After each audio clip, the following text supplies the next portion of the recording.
Damas y caballeros, si desean dejarle un aplauso monumental a Antonio Costa por haberle dicho las verdades como panés a Pedro Sánchez, sin medias tintas ni tapujos, háganlo saber con un contundente me gusta. Cada vez son más los que abren los ojos ante el desastre que representa Sánchez, un líder que ha llevado a España al borde del abismo y que ahora amenaza con arrastrar a toda Europa en su caída.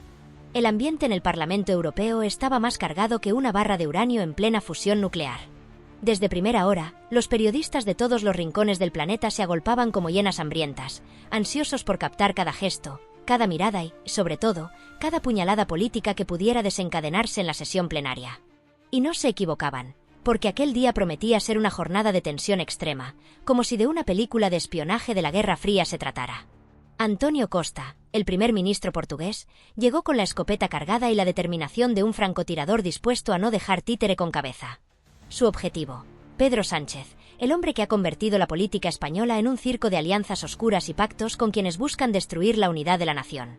Sánchez, fiel a su estilo de farsante, apareció con la puntualidad de un reloj suizo y la elegancia de un actor de Hollywood.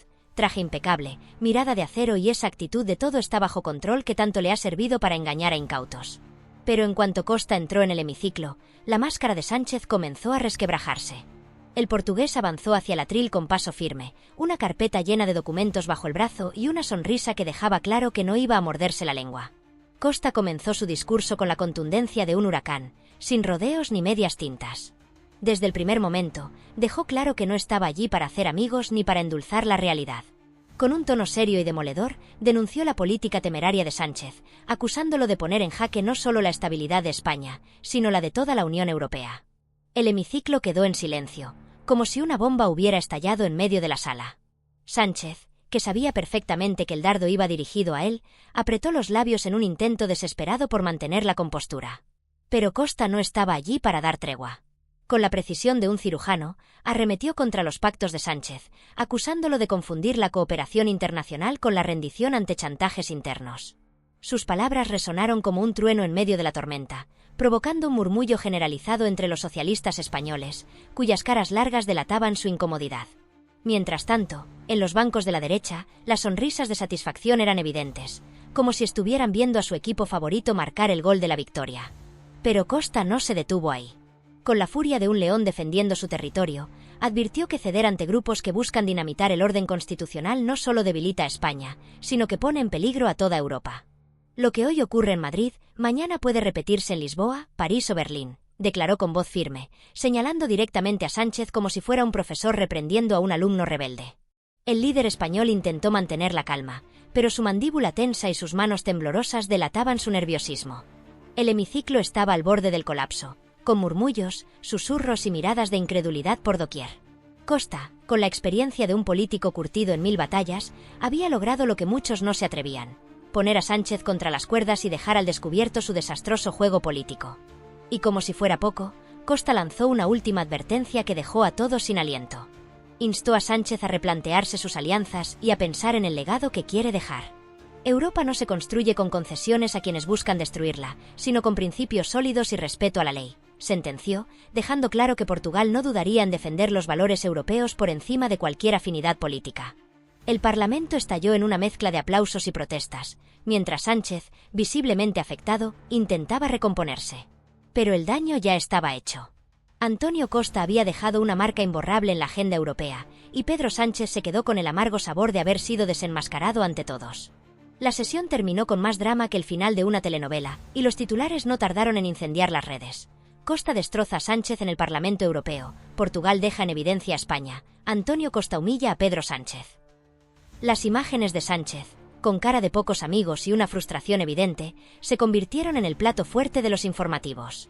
Mientras tanto, Costa caminaba por los pasillos del Parlamento con la tranquilidad de quien acaba de soltar una bomba política y sale ileso del estallido, rodeado de periodistas ávidos de declaraciones. El mensaje estaba claro: Europa no puede permitirse líderes como Sánchez, y Costa había dado el primer paso para exponerlo ante el mundo.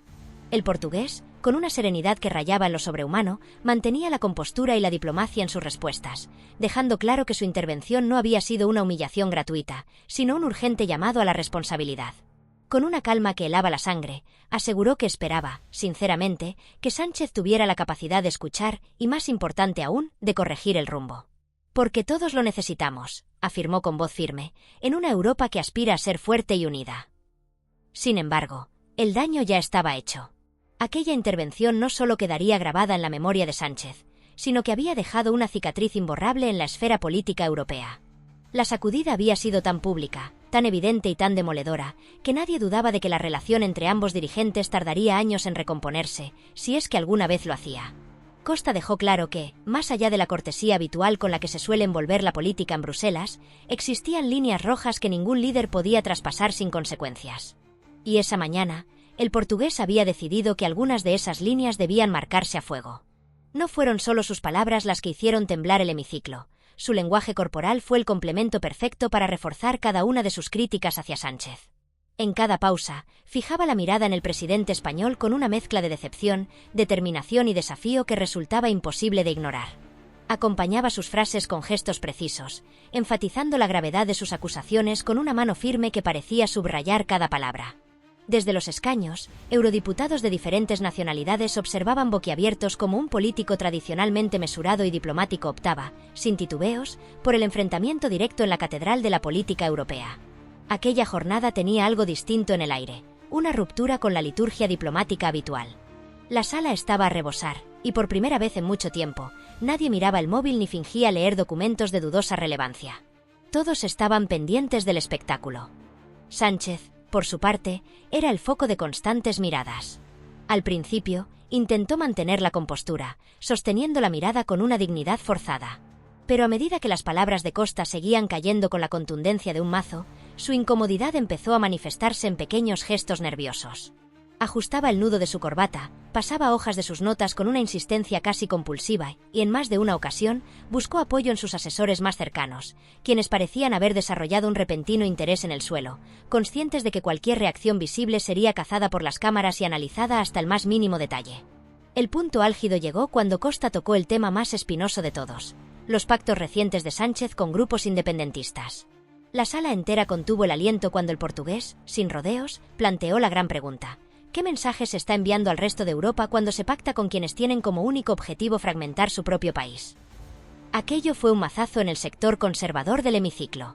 Algunos diputados comenzaron a aplaudir con discreción, pero con una evidente satisfacción, mientras que los socialistas se removían incómodos en sus asientos, sin saber muy bien cómo encajar el golpe. Lo que en otro contexto habría sido una discusión interna entre aliados, se había convertido en una reprimenda pública con audiencia internacional. La sacudida no se quedó solo en el hemiciclo. La prensa internacional, que nunca pierde la oportunidad de un buen drama político, reaccionó de inmediato. Corresponsales españoles e internacionales se miraban entre sí, asimilando la magnitud del terremoto que estaban presenciando. Algunos ya escribían a toda velocidad, conscientes de que aquello llenaría titulares y abriría informativos durante varios días. En las cabinas de traducción simultánea, los intérpretes hacían malabares para mantener la calma mientras transmitían el aluvión de críticas en todos los idiomas necesarios. Sánchez, por su parte, intentaba mantener la compostura, pero los signos de que estaba pasándolo mal eran más que evidentes. Lo ocurrido esa mañana no solo había sido una bronca política, sino un auténtico varapalo que, a partir de ese momento, sería imposible de ignorar. Costa había conseguido, con una sola intervención, abrir un debate que Sánchez llevaba tiempo intentando contener, y lo había hecho con la precisión de un cirujano y la contundencia de un martillo pilón. La batalla política estaba servida, y lo peor para Sánchez era que las cámaras habían captado hasta el último gesto de su incomodidad. Las manos de Pedro Sánchez sujetaban la carpeta con una firmeza que delataba su tensión, mientras sus labios permanecían sellados y su mirada, aunque fija en Costa, parecía perdida en un intento de disimular la tormenta interna que estaba librando. No era un escenario al que estuviera acostumbrado. Recibir un varapalo público de semejante calibre en un foro internacional ya era duro, pero que el golpe viniera de un aliado político, y para más inri, de un vecino como Antonio Costa, lo hacía aún más difícil de digerir. Costa, sin la menor intención de bajar la guardia, sacó unas de la manga y lanzó una anécdota bien escogida, de esas que duelen más que un pisotón con zapato de punta. Recordó una reunión bilateral en Lisboa en la que Sánchez, con toda la solemnidad del mundo, le había asegurado que jamás pondría en peligro los principios democráticos esenciales solo por mantenerse en el poder. La bomba estaba servida. En un giro dramático digno de película, el portugués se preguntó en voz alta: ¿qué pensaría Sánchez si fuera yo quien hiciera algo semejante? Pero, para que no quedaran dudas, se respondió a sí mismo con una frialdad quirúrgica: pensaría que había cruzado una línea roja que ningún demócrata debería traspasar. En ese momento, el silencio en el hemiciclo fue absoluto.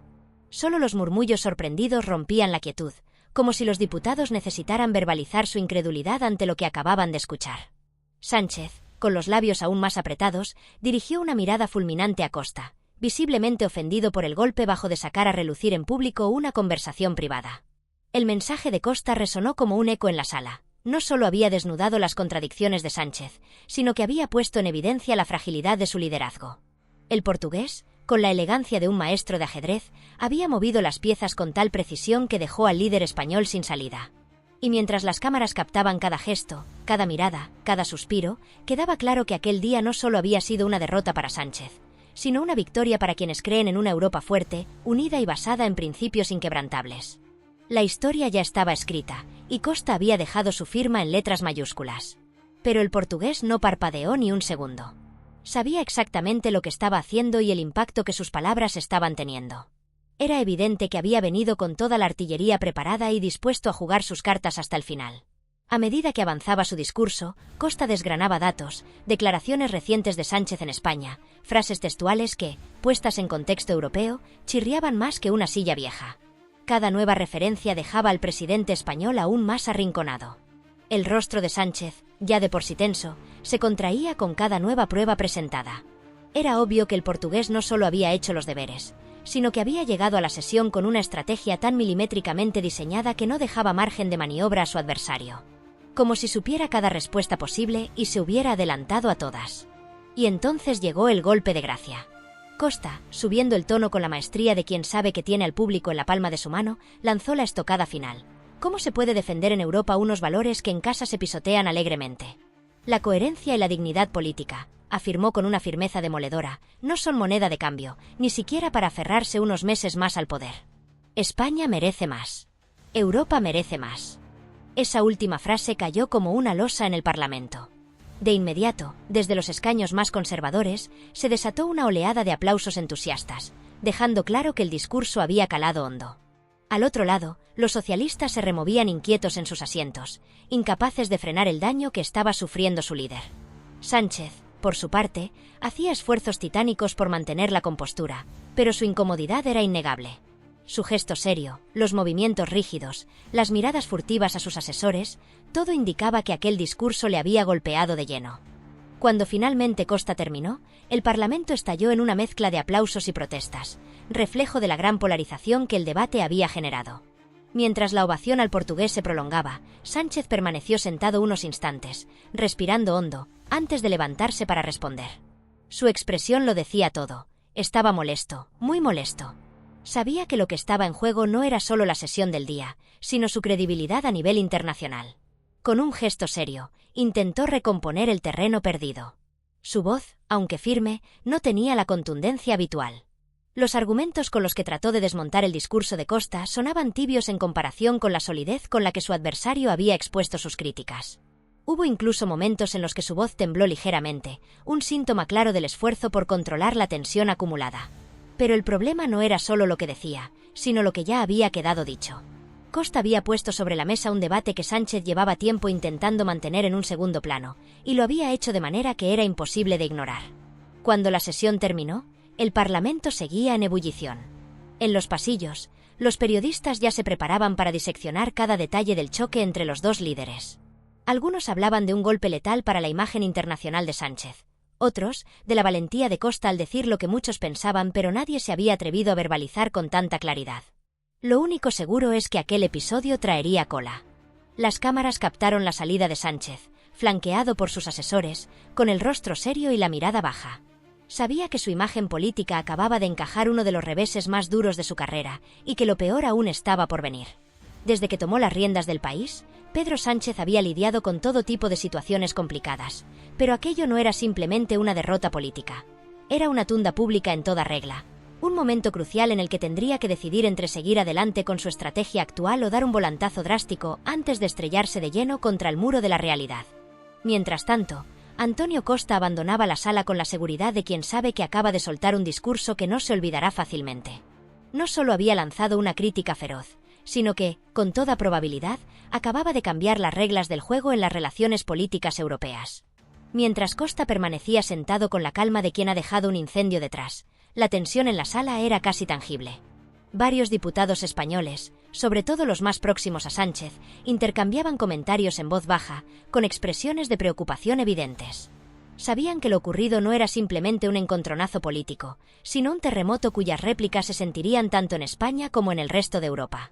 En esos instantes, que parecían eternos, Costa se mantenía imperturbable, disfrutando internamente del estruendo que había provocado. No era improvisación ni un ataque impulsivo. Cada palabra había sido medida con precisión quirúrgica, cada argumento afilado como un bisturí, dejando a Sánchez con escasas opciones de respuesta sin quedar aún más en evidencia. Por su parte, Sánchez intentaba aparentar serenidad, pero ciertos gestos lo delataban. En un momento dado, sacó el móvil y revisó la pantalla con rapidez, quizá buscando la réplica perfecta, o más probablemente, consultando con su equipo de crisis para ver cómo salir de aquel atolladero. La imagen captada por las cámaras no ayudó demasiado a reforzar su imagen de control. Más bien, proyectaba a un líder desconcertado, buscando respuestas en la pantalla de un teléfono mientras la sala seguía vibrando con la intervención de Costa. Pero el portugués no había terminado. Aprovechó un breve silencio para lanzar su última perla, una frase pensada milimétricamente para retumbar en la memoria de todos los presentes. No estoy aquí para cuestionar a Sánchez como persona, sino como líder, y lo acusó abiertamente de estar poniendo en juego no solo el prestigio de su propio país, sino la cohesión de toda Europa. Porque, aseguró con gravedad, un líder sin principios firmes no solo se destruye a sí mismo, sino que arrastra con él a todo el continente. Y eso, concluyó, no se puede permitir bajo ningún concepto. El efecto fue inmediato. Un estallido de aplausos aún más sonoros que los anteriores sacudió la sala, sobre todo desde las filas conservadoras y liberales, que parecían haber encontrado en Costa el altavoz que llevaban semanas buscando. Era la confirmación de que lo que acababa de suceder trascendía la rivalidad personal entre dos mandatarios. Las miradas se dirigieron de inmediato a Sánchez, buscando cualquier signo de reacción. Y ahí estaba él, con el rostro cada vez más serio, asimilando la magnitud del desastre. De repente, uno de sus asesores más cercanos se inclinó hacia él y le susurró algo al oído. Sánchez asintió despacio, sin decir una sola palabra, con una expresión que ya no ocultaba la preocupación. Porque lo que había comenzado como un choque dialéctico se estaba convirtiendo en un problema de dimensiones impredecibles, rozando el terreno de una crisis diplomática en toda regla. Mientras tanto, Costa seguía en el podio, con un rostro que reflejaba la seguridad de quien sabe que ha dado en la diana. Las cámaras lo capturaban desde todos los ángulos, con esa mezcla de seriedad y satisfacción contenida en la mirada. No solo había puesto contra las cuerdas a Sánchez, sino que había enviado un mensaje nítido a todos los líderes europeos. Los juegos políticos internos tienen consecuencias, y si alguien pensaba que las decisiones irresponsables pasarían desapercibidas, estaba muy equivocado. Desde los escaños portugueses, algunos eurodiputados sonreían con orgullo, viendo a su primer ministro plantando cara en el epicentro del poder europeo. Al otro lado, los diputados españoles de la oposición trataban de disimular su satisfacción ante el espectáculo de ver a Sánchez atrapado en una situación que parecía no tener salida airosa. Y entonces, con la solemnidad de quien sabe que está caminando sobre una cuerda floja, Sánchez finalmente se puso en pie para intentar responder. Pero en la sala ya se respiraba un ambiente que dejaba claro que, hiciera lo que hiciera, la batalla ya estaba perdida. La actitud de Pedro Sánchez ya no era la del líder confiado y seguro que había cruzado las puertas del Parlamento minutos antes. Ahora, sus manos se movían con nerviosismo, aclaraba la garganta con una frecuencia casi incómoda, y su mirada evitaba el contacto directo con Costa, quien, desde su asiento, lo observaba con la calma de quien sabe que ha ganado la partida antes de que el rival siquiera entienda las reglas del juego. Sánchez intentó recomponerse con un discurso calculado al milímetro, seleccionando cada palabra como si con ello pudiera amortiguar el golpe. Sin embargo, después del terremoto verbal que había provocado Costa, sus frases sonaban más a excusa que a argumento sólido. Habló de la complejidad política española, de la necesidad de ciertos pactos para garantizar la estabilidad democrática, pero por cada intento de justificación, su figura se hacía más pequeña frente al discurso afilado y sin concesiones del portugués. La imagen era innegable. Costa había tomado el control total de la discusión desde el primer minuto y había arrastrado a Sánchez a una posición puramente defensiva. Para un político con la veteranía de Sánchez, acostumbrado a marcar el ritmo y dominar los debates con soltura, aquella situación era un golpe a su ego. Mientras el presidente español hablaba, el portugués seguía inmóvil, apoyado levemente en el atril, con una expresión de serenidad absoluta pero con una determinación inquebrantable. No necesitaba interrumpir ni siquiera responder de inmediato. Su actitud firme y tranquila ya transmitía una superioridad moral silenciosa que calaba en la sala. Algunos eurodiputados lo miraban con una admiración renovada, convencidos de que acababan de presenciar una clase magistral sobre liderazgo y principios democráticos. Cuando Sánchez terminó su intervención, era consciente de que su réplica no había logrado reparar los destrozos. En el aire flotaba la sensación de que su intento de respuesta había sido más un trámite que un verdadero contraataque. Y entonces, cuando parecía que el enfrentamiento llegaba a su fin, Costa aprovechó un instante de silencio para inclinarse ligeramente hacia el micrófono y soltar la frase final, esa que no estaba en los titulares aún, pero que en minutos lo estaría. Las decisiones políticas tienen consecuencias. Lo sabe mejor que nadie. Hoy, esas consecuencias estaban allí, en plena vista de toda Europa. Lo que parecía una solución política fácil, hoy podía convertirse en una catástrofe irreversible mañana. Y lo que estaba en juego no era solo España, sino la cohesión de todo el continente. Aquellas palabras cayeron como un mazazo en la sala. La reacción fue inmediata. Una ovación más estruendosa que las anteriores sacudió el hemiciclo, sobre todo desde las bancadas conservadoras y liberales, donde Costa acababa de convertirse en la voz de lo que muchos llevaban tiempo queriendo decir. Las miradas se volvieron hacia Sánchez con una intensidad aún mayor, buscando cualquier gesto que revelara el impacto de aquel último golpe. Y ahí estaba él, regresando a su asiento con la mandíbula apretada y la mirada fija en el suelo, consciente de que acababa de sufrir una de las derrotas más estrepitosas de su carrera política. No necesitaba que nadie se lo dijera, lo sabía.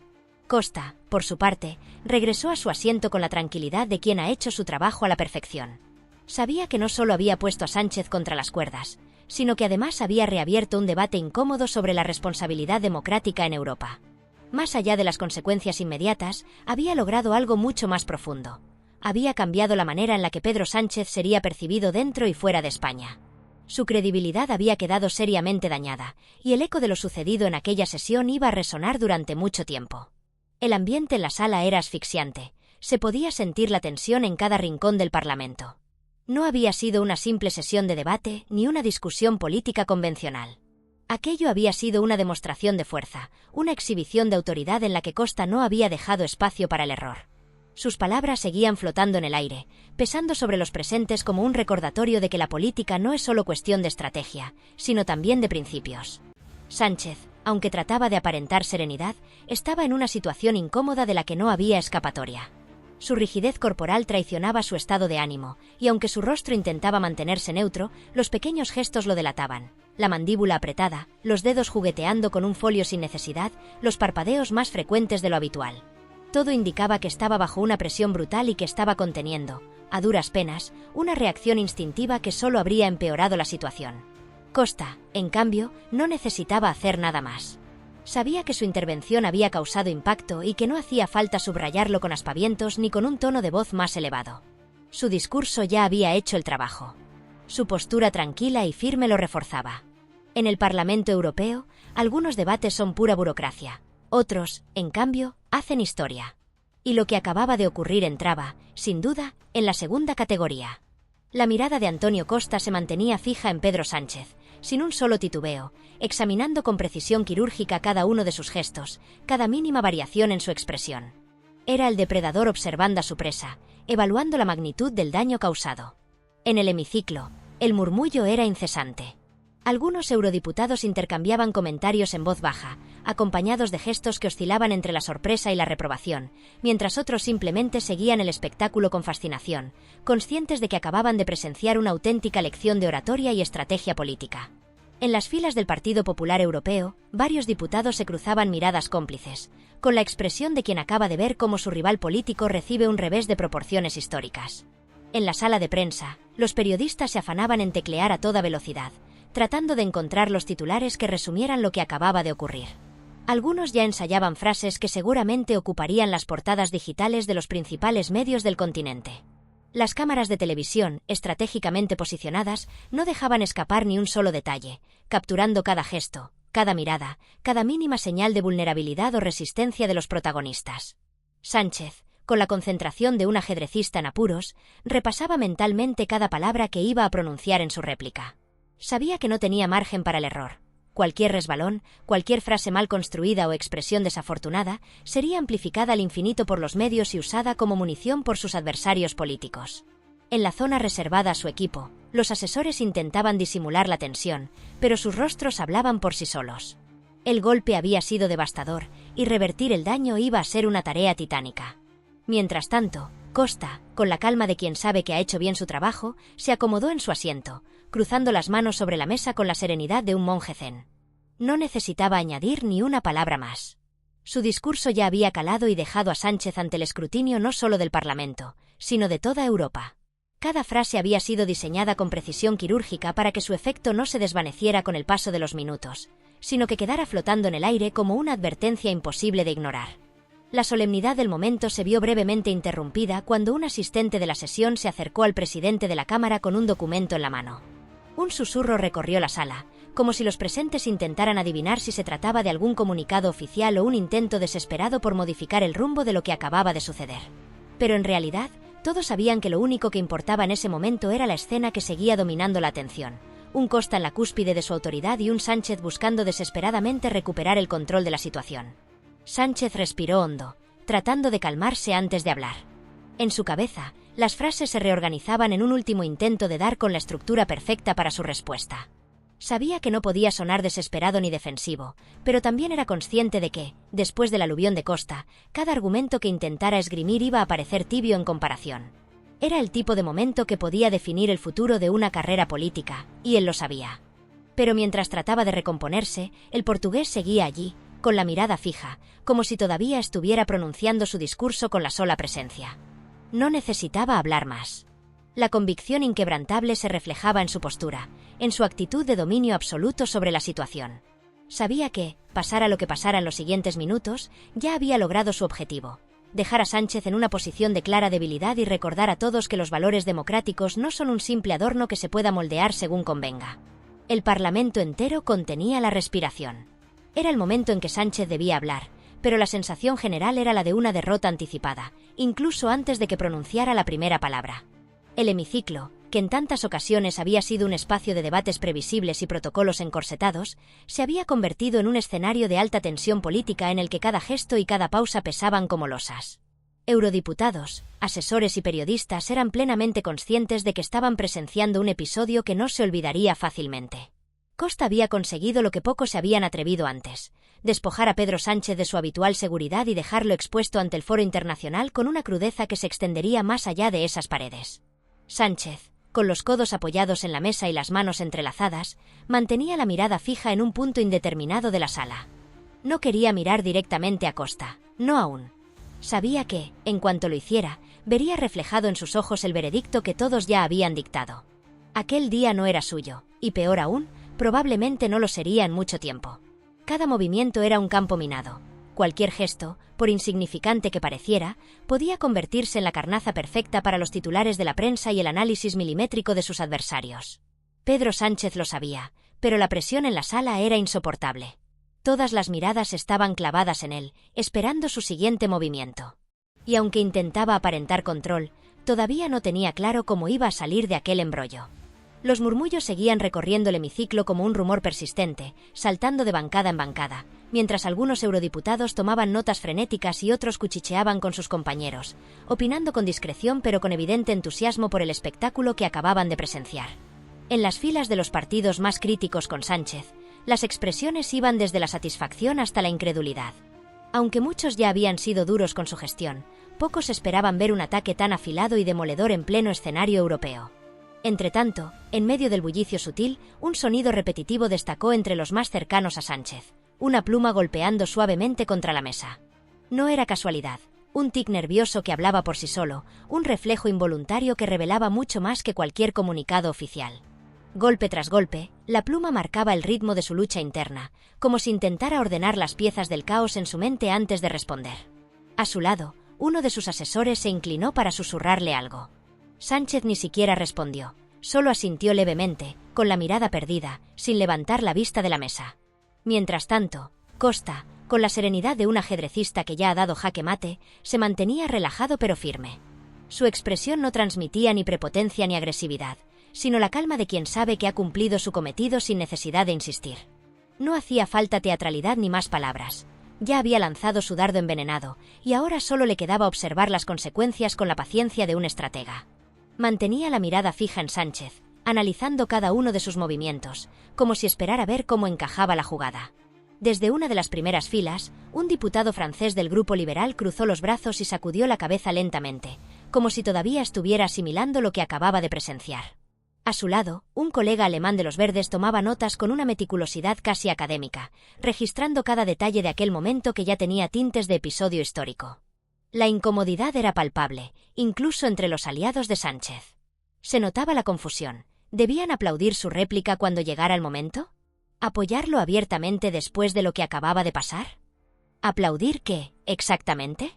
Lo que estaba en juego no era una simple respuesta, sino la reconstrucción de una imagen que acababa de recibir uno de sus golpes más duros. Mientras tanto, las cámaras, posicionadas con precisión quirúrgica en distintos ángulos del Parlamento, no dejaban escapar ni el más mínimo gesto. Cada intento de recomposición de Sánchez era captado en directo, transmitido en tiempo real y analizado con lupa en redacciones de toda Europa. En redes sociales, los primeros fragmentos del discurso de Costa ya circulaban con velocidad de vértigo, acompañados de titulares afilados. Costa deja en evidencia a Sánchez en el Parlamento Europeo. Portugal da una lección diplomática a España. Costa destroza el discurso de Sánchez en Estrasburgo. Mientras la tormenta mediática crecía fuera, en la sala reinaba un silencio tenso. Nadie se movía demasiado, nadie hablaba en voz alta.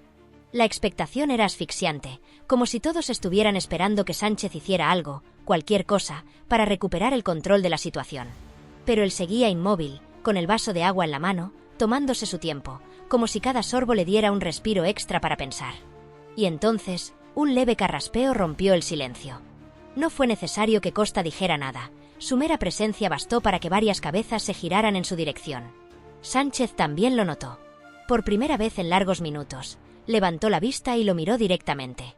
Sus ojos no reflejaban rabia ni indignación, sino una mezcla de frustración contenida y un esfuerzo sobrehumano por no reaccionar de manera impulsiva.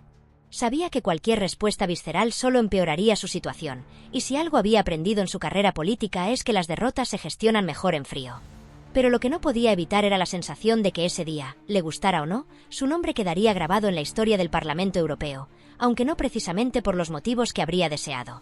Antonio Costa mantuvo la mirada, sin un solo titubeo, con esa calma que solo tienen quienes saben que ya han ganado antes de que el rival siquiera mueva ficha. No había desafío en sus ojos, pero sí una seguridad impenetrable. No necesitaba añadir nada más. Había lanzado su golpe, y ahora el turno de recomponerse le pertenecía a Pedro Sánchez. Pero la gran incógnita era, ¿sería capaz de hacerlo? Las luces del Parlamento Europeo, normalmente frías y desangeladas, parecían hoy más intensas, casi exageradas, iluminando con precisión quirúrgica cada gesto de tensión, cada línea de preocupación en el rostro del presidente español. La atmósfera se había vuelto espesa, cargada de electricidad estática, como si el aire mismo retuviera la tensión que flotaba en la sala tras la intervención de Costa. Todos sabían que habían sido testigos de un momento que marcaría un antes y un después en la política europea. Ahora, todas las miradas estaban puestas en Sánchez. El murmullo que había recorrido discretamente las bancadas minutos antes había desaparecido por completo, dejando paso a un silencio expectante, casi incómodo. Los eurodiputados que hasta hacía poco intercambiaban comentarios y gestos de asombro, ahora permanecían en absoluto mutismo, observando a Sánchez con la misma atención con la que se mira a un animal herido que está a punto de decidir si huye o ataca. Algunos se mantenían con los brazos cruzados, otros tomaban notas como autómatas, pero la mayoría simplemente esperaban. Esperaban a ver cómo intentaría salir del agujero en el que se encontraba. El sonido del vaso de agua al tocar la mesa rompió momentáneamente la quietud. Un leve asterisco clic asterisco, casi insignificante, pero que en aquel silencio absoluto se sintió como un disparo.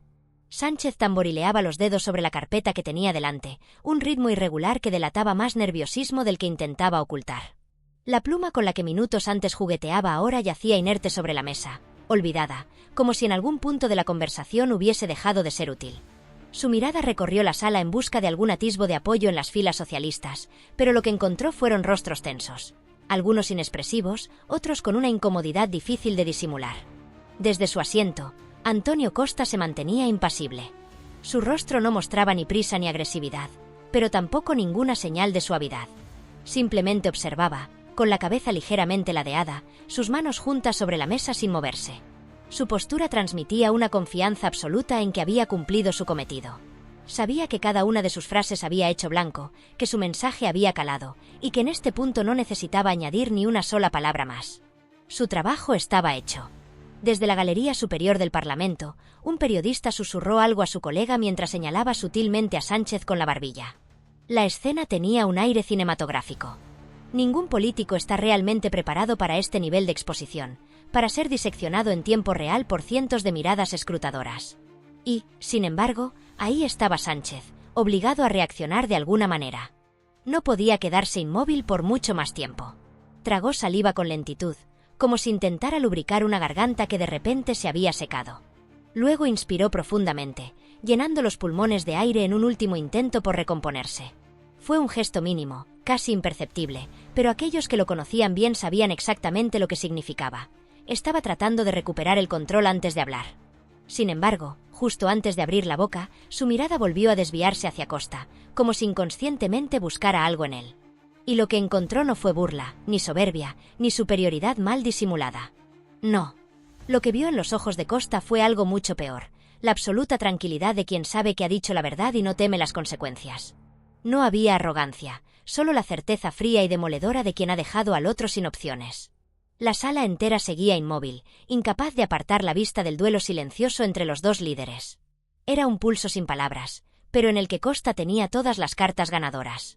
Sánchez lo sabía, lo sentía en la piel. Y, sin embargo, tenía que responder. Pero la gran cuestión era, ¿cómo? ¿Con qué argumentos? Porque en ese preciso instante, antes de que pronunciara la primera sílaba, incluso él parecía dudar de que existiera algo capaz de revertir lo que acababa de suceder.